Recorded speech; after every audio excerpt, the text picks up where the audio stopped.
You heard Jenny testify. Yeah. Did you ever tell her to lie about anything? I would not tell my children to lie. We go back as far as anybody wants to go. Purpose of the bubble, all of this was to create an environment for my children to tell the truth. I don't care what you've done. So we could work things out. Never, I've got family in law enforcement. I would never tell her to lie about anything, first of all.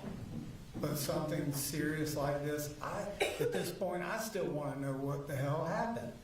So I would never ask her to lie or cover up about anything. In fact, on the way there, what she said to me was, you know, Colt was fascinated with school shootings. And I remember looking at her and saying, why would you say that? Why didn't you tell me? And she said, he made me promise not to tell you.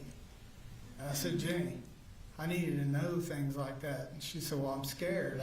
She said, do you think this is what this is about? And I'm like, the interview, and they're talking to me and her. And I said, I'm sure it is. Pulled in that parking lot, sat in that truck. She said, how long do you think this is going to take? I'm like, I have no idea. But the last thing I told my child was, whatever you do, don't lie. Just tell the truth. Just tell them what you know and don't lie. That's the last thing I remember telling Jenny when we went in there. Were you upset, surprised when she came in and said that? I am still to this moment extremely shocked. I know that's Jenny Gray, that's my daughter. I don't know who that was sitting up here. That's not, she doesn't act like that. She doesn't talk like that. I was shocked at what she said. I don't know how else to put it. When she came to live with you, did you give up your master bedroom for her? So part of the frustration probably with Colt is he saw it. I kind of gave Jenny a little more than I would give the two boys. I come from a family of girls, and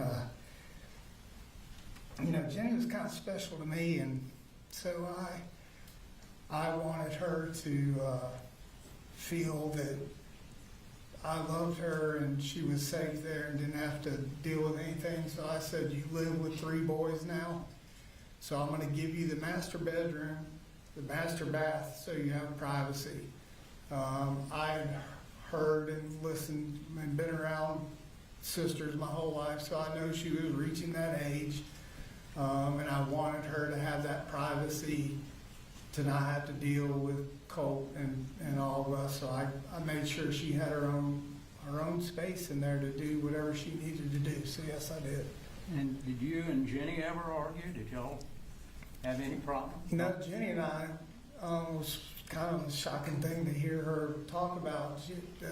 Colt didn't really go with Jenny and Coley and I. It's rare, if at all, that we miss church. Our Sunday was go to church.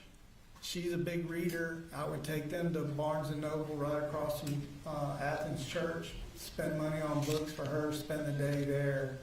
So we just had a really good relationship where she saw what I was doing for her and with her, and bought her an iPhone. I didn't buy anybody else an iPhone. I had to save a little bit longer. She was very patient and waited.